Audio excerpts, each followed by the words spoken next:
15 years. 15 years Bring a Trailer's been around.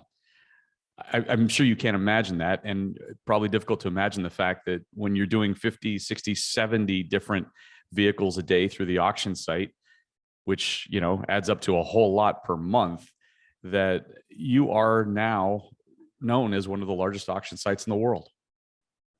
It's crazy amazing. to wrap our heads around that and figure out where it is and where it's going. And there's far more demand that we haven't even been able to accommodate, right? I want us to be able to offer this service to everybody who wants to use it. And we're quite a far way off from that because there's so much excitement and demand around watching things transact and the results that it gets on Bring a Trailer. So yeah, I feel super fortunate for that. 2014 was the year that we started auctions. So we basically from 07 to 14 built this community that was really excited about cars and cars selling and transacting them.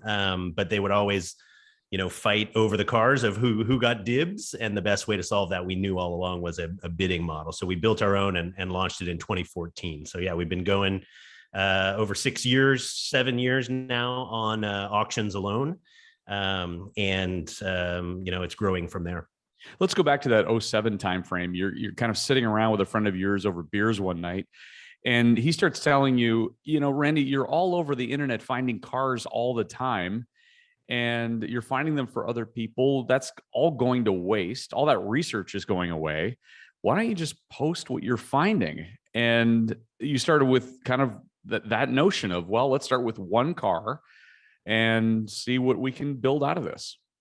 Yeah, it really started from that. And it was both that friend that ended up being a business partner. And before that, any roommate that I had, my wife, my buddies before I was married, different stuff. They're like, why are you hunting around for all these cars? Right. And like, why are you up at, 1 a.m, like looking at Corvettes online that are for sale? And then you eventually get tired and you turn off your computer and all that goes away. And then you kind of do it again the next day. It is a head scratcher for most logical folks, but it just kind of came out of the passion of excitement of, that treasure hunting thing. We see that in a lot of areas, right? A lot of cable TV shows, a lot of, hobbies of what people like doing and hunting for things that are hidden out there. And for me, it was cars. And so a good buddy of mine that I had gone to college with was really savvy in the tech world. And actually, not just did he see an opportunity to publish it, but I actually helped him.